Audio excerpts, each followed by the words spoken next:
Assalamu alaikum viewers. Welcome to Writers Hub. Myself Savera Khan. This is the episode 1 of Thesis Writing series. Writers hub basically एक ऐसा platform है जो ना सिर्फ आपको thesis writing के हवाले से गाइडेंस प्रोवाइड करता है बल्कि आपको राइटिंग और एडिटिंग की डिफरेंट सर्विसेज भी प्रोवाइड करता है। व्हाट्सएप का नंबर आपकी स्क्रीन पे शो हो रहा है। आप हमसे पर्सनली कांटेक्ट करके हमारी टीम से प्रोफेशनल राइटिंग सर्विसेज हासिल कर सकते हैं एट अफोर्डेबल प्राइजेस। हमारे चैनल को सब्सक्राइब करके फर्दर सीरीज के साथ आप जुड़े रह सकते हैं और आप अच्छी से अच्छी अंडरस्टैंडिंग हासिल कर सकते हैं। आज का जो हमारा टॉपिक है बेसिकली वो है थीसिस स्ट्रक्चर एंड टाइप्स। मैंने इस तरीके से वीडियो को क्रिएट किया है और वो कंटेंट क्रिएट करने की कोशिश की है ताकि हर किस्म का स्टूडेंट, हर एजुकेशन लेवल का स्टूडेंट ना सिर्फ इसको अच्छे से अंडरस्टैंड कर सके बल्कि अपने थीसिस की प्रॉब्लम्स को सॉल्व कर सके। मेरा ये समझना है कि जब आप प्रॉब्लम को अंडरस्टैंड कर लेते हैं तो आप उसको 90% वहीं सॉल्व कर लेते हैं। तो आज की हमारी ये वीडियो हर टाइप के एजुकेशन लेवल के स्टूडेंट के लिए है, चाहे वो बीएस हो, मास्टर्स हो, एमफिल हो या पीएचडी हो, उसको ही हमारा टॉपिक कवर करता है और थीसिस राइटिंग के हवाले से गाइडेंस प्रोवाइड करता है। So let's start. आज का जो हमारा टॉपिक कवर करने वाला है जिन पॉइंट्स को, वो पॉइंट्स है अबाउट द थीसिस के थीसिस है क्या, हम समझने वाले हैं। टाइप्स ऑफ थीसिस क्या है, थीसिस के चैप्टर्स क्या हैं, ठीक है, ओवरऑल हम डिस्कस कर रहे हैं। ये जो चैप्टर्स, ये जो टाइप्स है ना, ये किसी भी थीसिस में आप इस चीज़ को अंडरस्टैंड करने में आपको हेल्प करेगा। जैसे मैंने पहले कहा, बीएस, मास्टर्स, एमफिल, पीएचडी, कोई भी थीसिस हो, थीसिस की फॉर्मेटिंग क्या है, ठीक है, 4 चीज़ जो हम डिस्कस करने वाले हैं कि थीसिस की फॉर्मेटिंग क्या है और फर्दर सर्विसेज रिव्यू हम करेंगे, जो फर्दर सर्विसेज आप हमसे गेन कर सकते हैं। सो पहली चीज़ जो हम समझने वाले हैं वो है थीसिस। थीसिस है क्या? बेसिकली एक रिसर्च की जो रिटन फॉर्मेट है, कोई भी चीज़ हम काम दुनिया में करते हैं तो एक लिखाई में हमें एक सबूत चाहिए होता है। रिटन फॉर्मेट में दुनिया उसे तब मानती है। अगर आप कोई प्रोजेक्ट करते हो तो आपको रिपोर्ट लिखनी होती है उस प्रोजेक्ट पे। सेम अगर आपने किसी भी पुलिस स्टेशन में जाके किसी के खिलाफ कोई रिपोर्ट करानी है तो एफआईआर, तो उस वो भी एक रिपोर्ट होती है, एक रिटन फॉर्मेट होता है, ऑफिशियल चीज़ होती है। So same with that thesis, आपने किसी स्पेसिफिक एरिया पे स्पेसिफिक टाइम पीरियड के अंदर आपने रिसर्च की, आपने कुछ फाइंड किया, आपकी उस रिसर्च का कुछ नतीजा निकला, yes, no, zero, positive, negative, कुछ ना कुछ नतीजा निकला। आपने उसको एक प्रॉपर प्रोफेशनल रिटन फॉर्मेट में उसको राइट किया, कंपोज किया, वो आपका एक प्रूव है। वो पब्लिश्ड चीज़ जो है वो क्या है, आपकी थीसिस है। उसके डिफरेंट फॉर्मेट्स होते हैं। ये डिपेंड करता है यूनिवर्सिटी पे कि उसका क्या फॉर्मेट होगा, कि हर यूनिवर्सिटी डिफरेंट फॉर्मेट रखती है। वो डिमांड करती है कि मेरा स्टूडेंट जो मेरे पास थीसिस राइट कर रहा है वो क्या फॉर्मेट चूज करता है। इसको हम फर्दर डिस्कस करने वाले हैं। सो थीसिस एक रिटन फॉर्मेट होता है और वो रिटन फॉर्मेट आपकी यूनिवर्सिटी फॉर्मेट पे और आपके सुपरवाइजर की थिंकिंग पे डिपेंड करता है कि आपका सुपरवाइजर आपसे किस टाइप का फॉर्मेटिंग चाहता है और किस टाइप का आउटपुट चाहता है। सो ये जो थीसिस राइटिंग होती है हमें प्रैक्टिस, एकेडमिक रिसर्च में हेल्प करती है, राइटिंग स्किल्स को इम्प्रूव करती है, हमारी फाइंडिंग्स को प्रेजेंट करती है, इन्वेस्टिगेट की होती है जो हमने फाइंडिंग्स, हम हमारी प्रॉब्लम को एक्सप्लेन करती है कि हमने किस तरीके से रिजल्ट्स फाइंड आउट किए, रिजल्ट्स में आया क्या, उसके रेफरेंसेस क्या थे, साइटेशंस क्या थे, लिटरेचर रिव्यू क्या था, इंट्रोडक्शन क्या था। Overall this is the thesis.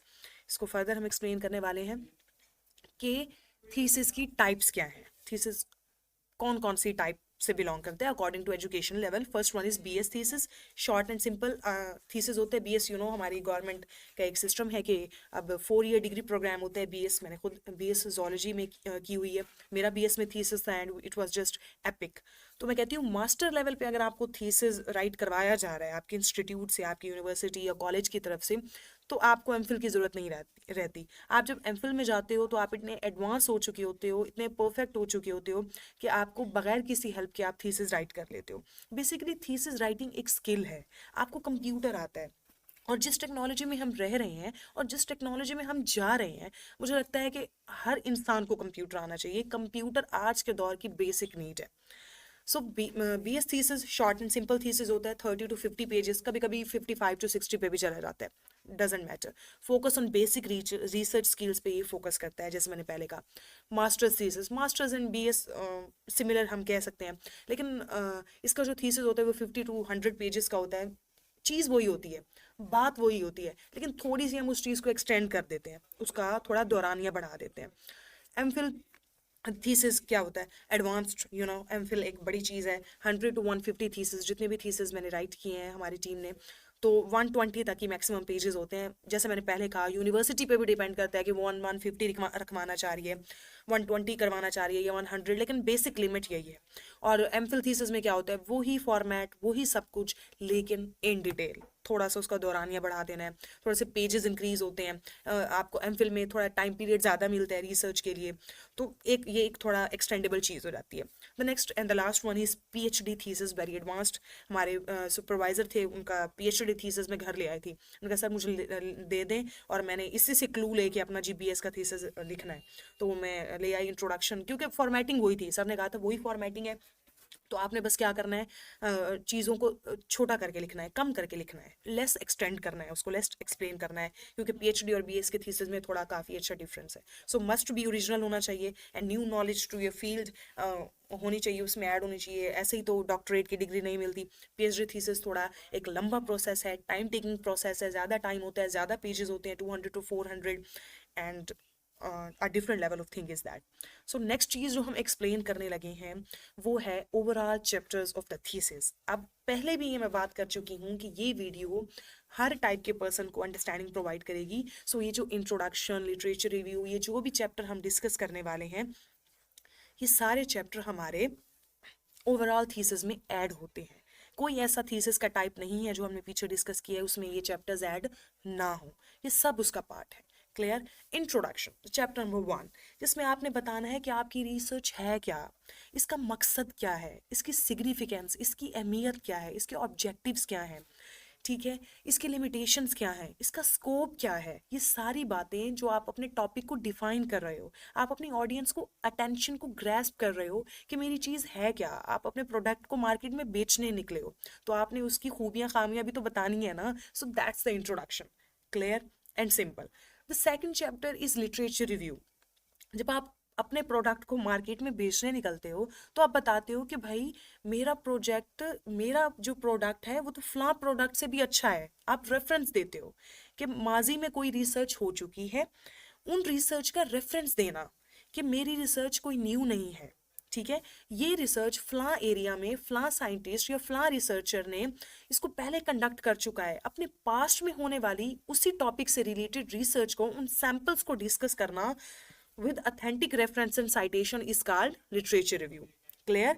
कि दूसरों ने उस टॉपिक पे क्या रिसर्च की है, दूसरों की रिसर्च सिमिलर नहीं होती, सिमिलर रिसर्च में प्लेजरिज्म हो जाता है। एग्जैक्ट दूसरों ने वैसी रिसर्च नहीं की होती, उनका एरिया डिफरेंट होता है, उनका टारगेट पॉपुलेशन डिफरेंट होता है, लेकिन मकसद वही होता है। जैसे मैं एग्जाम्पल के तौर पे आपको समझाऊं, HIV में, HIV एड्स पे पूरी दुनिया में रिसर्च हो चुकी है।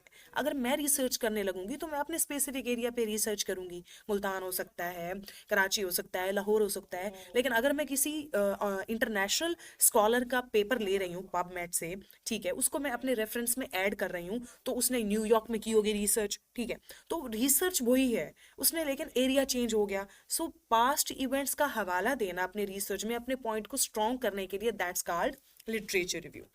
अच्छा जी, मेथोडोलॉजी, इसको मैं फर्दर एक्सप्लेन करूंगी कि इनके चैप्टर्स, इन चैप्टर्स की पेजेस की लेंथ कितनी होनी चाहिए। अभी हम सुन लेते हैं कि ये चैप्टर्स हैं क्या। नेक्स्ट चीज़ है हमारे पास मेथोडोलॉजी की। मेथोडोलॉजी कि आपने अपनी रिसर्च में कौन से मेथड्स अडॉप्ट किए हैं, कि मेथड हैं क्या। रिसर्च दो टाइप की होती है, मैं एक्सप्लेन करना चाहूँगी। रिसर्च होती है दो टाइप की, पहली होती है एक्सपेरिमेंटल और दूसरी होती है सर्वे बेस्ड। जो एक्सपेरिमेंटल रिसर्च होती है ना, वो प्राइमरी डाटा रिसर्च होती है, जिसमें आप खुद एक्सपेरिमेंट करके डाटा कलेक्ट करते हो और रिजल्ट्स तक पहुंचते हो। दूसरी होती है सर्वे बेस्ड रिसर्च, जिसमें भी आप प्राइमरी डाटा कलेक्ट कर रहे हो, लेकिन आप क्वेश्चनियर्स के जरिए पूछ गूछ करके, या गूगल क्वेश्चनर के जरिए आप, या प्रिंटेड फॉर्म में क्वेश्चनर्स के जरिए, या इंटरव्यू के जरिए से आप डाटा जो, या फील्ड वर्क के जरिए, सर्वे के जरिए जो आप डाटा कलेक्ट कर रहे हो, उसे क्या कहते हैं, सर्वे बेस्ड रिसर्च कहते हैं। तो मेथोडोलॉजी में आप ये एक्सप्लेन करते हो कि आपकी रिसर्च में आपकी टारगेट पॉपुलेशन क्या थी, टारगेट एरिया क्या था, आपने कौन सा स्टैटिस्टिकल टूल किया, चूज किया अपनी रिसर्च पे को रिजल्ट फाइंड करने के लिए, किस तरीके से बेसिकली आपने डाटा कलेक्ट किया, कैसे स्ट्रैट लगाई, और कैसे आप रिजल्ट्स तक पहुंचे। ये सारी चीज़ मेथोडोलॉजी में आती है। चौथी चीज़ है जी रिजल्ट्स। रिजल्ट्स का आप सबको पता है कि हमने डाटा कलेक्ट किया, क्या डाटा कलेक्ट किया, डाटा का टाइप क्या था, ठीक है, और उसका रिजल्ट क्या निकला, ये सारी चीज रिजल्ट्स एक बड़ा ही, मैं कहती हूँ, स्पेसिफिक चैप्टर होता है। ऑडियंस जो हमारी रीडर होती है, जो हमारे थीसिस को पढ़ती है, सबसे पहले रीड आउट इंट्रोडक्शन को करती है एंड देन डायरेक्ट हमारे रिजल्ट्स पे। रिजल्ट्स आर द की, हमारी जो एक जान होती है, जिस्म के अंदर जो रूह होती है, वो हमारे रिजल्ट्स है। सो रिजल्ट्स का एक प्रॉपर फॉर्मेट होता है कि रिजल्ट्स लिखे कैसे जाते हैं, हम टेबल्स कैसे बनाएंगे, स्टैट कैसे लगाएंगे, चार्ट्स कैसे बनाएंगे, डिफरेंट टाइप के चार्ट्स होते हैं, pie chart, graph chart, column chart, line chart, doughnut chart, scatter chart, वो सारे चार्ट्स हम कैसे अपने रिजल्ट्स में ऐड कर सकते हैं, ये फर्दर वीडियो में कनेक्ट रहने से आपको वन बाय वन पता चलता रहेगा।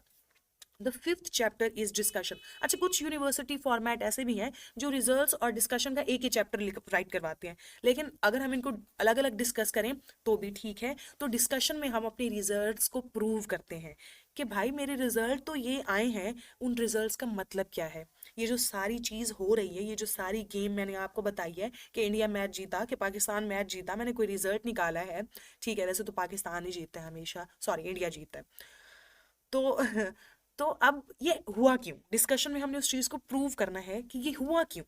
डिस्कशन, आपने अपने रिजल्ट का प्रूफ देना है, उसका मीनिंग देना है।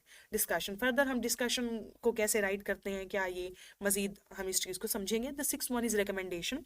अब हम कोई भी रिसर्च करते हैं वो इसलिए करते हैं ताकि हम उस रिसर्च को इस्तेमाल करके फ्यूचर को, मुस्तकबिल को, अपने मुस्तकबिल को बेहतर बना सकें।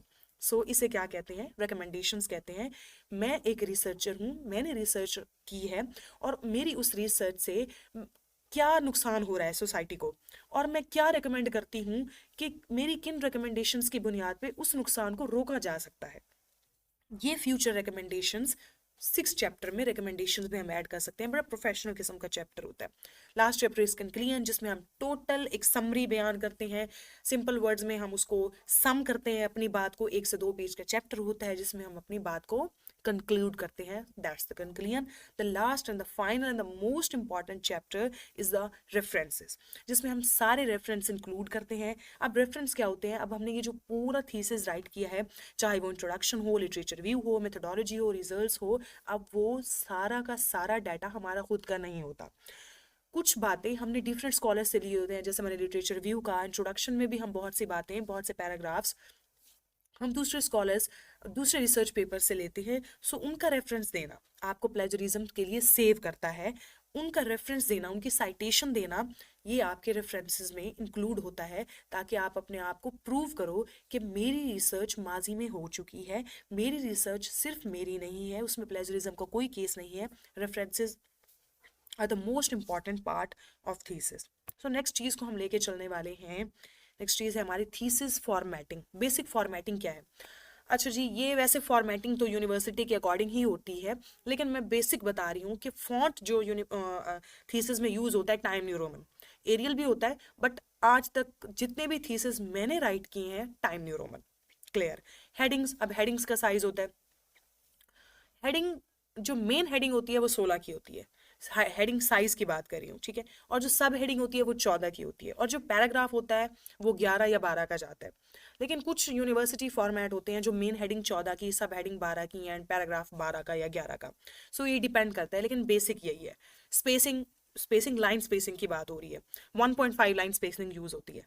1.5 पूरी प्लैनेट पे आप जो भी थीसिस राइट करोगे, लाइन स्पेसिंग 1.5 होगी। और टेबल्स के लिए सिंगल लाइन स्पेसिंग यूज होती है। मार्जिन आप क्या यूज कर सकते हो, 1 centimetre top, 1 centimetre bottom and 1 centimetre right, except left पे 1.5 सेंटीमीटर होती है। लेकिन कुछ यूनिवर्सिटीज 1.5 सेंटीमीटर लेफ्ट पे नहीं कराती, ओवरऑल चारों पेजेस के चारों साइड पे, चारों बाउंड्रीज पे 1 इंच और 1 सेंटीमीटर ही होती है, इंच या सेंटीमीटर दोनों।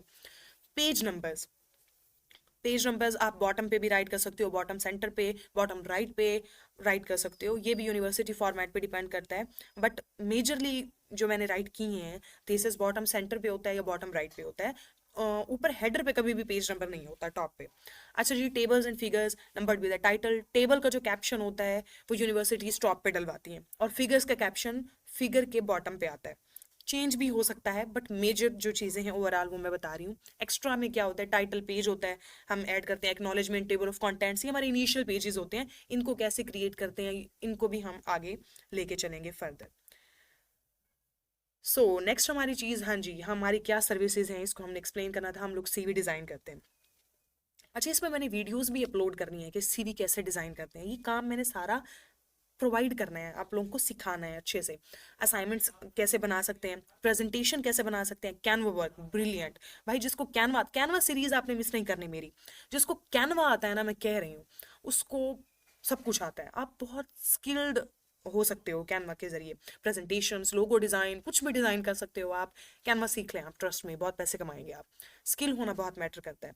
थीसिस राइटिंग एंड हेल्प, आप हमसे थीसिस भी राइट करवा सकते हैं किसी भी लेवल का, और आप हमसे हेल्प भी प्रोवाइड कर सकते हैं। अगर आप हमसे पूरा थीसिस नहीं राइट करवाना चाह रहे, तो आप हमसे हेल्प ले सकते हैं विद अफोर्डेबल प्राइसेस। इंशाल्लाह आप हमसे कांटेक्ट करेंगे तो आपको बहुत अच्छा फीडबैक मिलेगा। ना व्हाट्सएप नंबर स्क्रीन पे है, आप हमसे फर्दर कांटेक्ट कर सकते हैं। Thank you for your time everyone. मैं नेक्स्ट वीडियोस भी अपलोड करती रहूँगी। इंशाल्लाह आपको आज की वीडियो अच्छी लगी होगी। अच्छी लगी हो तो सब्सक्राइब कर लें। ये लाइन सब कहते हैं, मैं भी कह रही हूँ। अल्लाह हाफिज़, मिलते हैं नेक्स्ट वीडियो में।